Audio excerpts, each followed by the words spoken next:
Je reviens tout juste de Mayotte où j'ai passé quelques jours. J'y suis allée en délégation sénatoriale avec la Commission des affaires économiques du Sénat. Un voyage, je disais, de quelques jours, mais absolument enrichissant. Nous sommes allés voir, après le passage du cyclone Chido en décembre, comment la reconstruction de Mayotte s'est faite.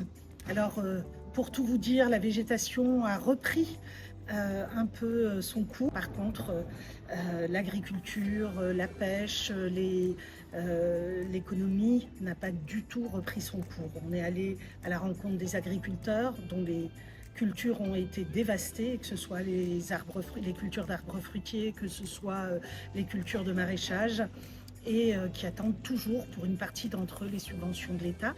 Mais le gros problème, et sans doute la question du logement, c'était un problème avant Chido, c'est un problème aujourd'hui.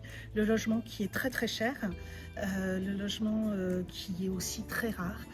Il y a des incohérences liées à l'immigration où j'ai rencontré moi une maman d'enfants, de 4 enfants français, dont un d'ailleurs était en métropole, mais qui elle était en situation irrégulière à Mayotte.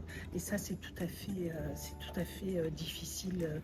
Pour finir, je dirais que les Mahoraises et les Mahorais peuvent compter sur nous. Alors quand je dis sur nous, c'est bien sûr sur nous écologistes, mais plus grandement sur nous parlementaires.